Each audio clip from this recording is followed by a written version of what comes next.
আমরা বিশেষ করে 4টি মোড়কে গুরুত্বপূর্ণ মোড় হিসেবে চিহ্নিত করেছি এবং এখানে কিছুটা আমাদের বিশৃঙ্খলা আমি পরিলক্ষিত হয় এখানে বা লক্ষ্য করেছি।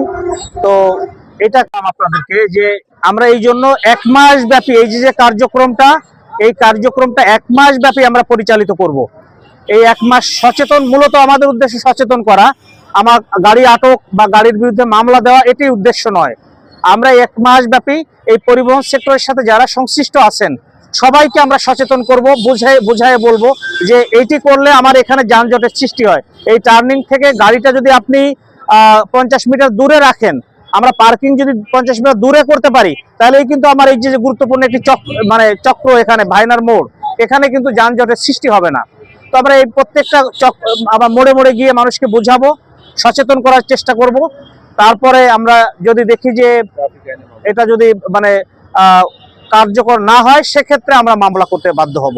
তার আগে আমরা চাচ্ছি জনগণকে, পরিবহন সেক্টরের সাথে যারা আছেন, ড্রাইভার, পরিবহন নেতৃবৃন্দ, আমাদের সমাজের সাংবাদিকবৃন্দ, আমাদের স্টুডেন্ট যারা আছেন এবং আমাদের পথচারী যারা আছেন, নাগরিক সমাজ যারা আছেন, সবাইকে আমরা এই ট্রাফিকের যে এডুকেশনটা সেটি আমরা দিতে চাই।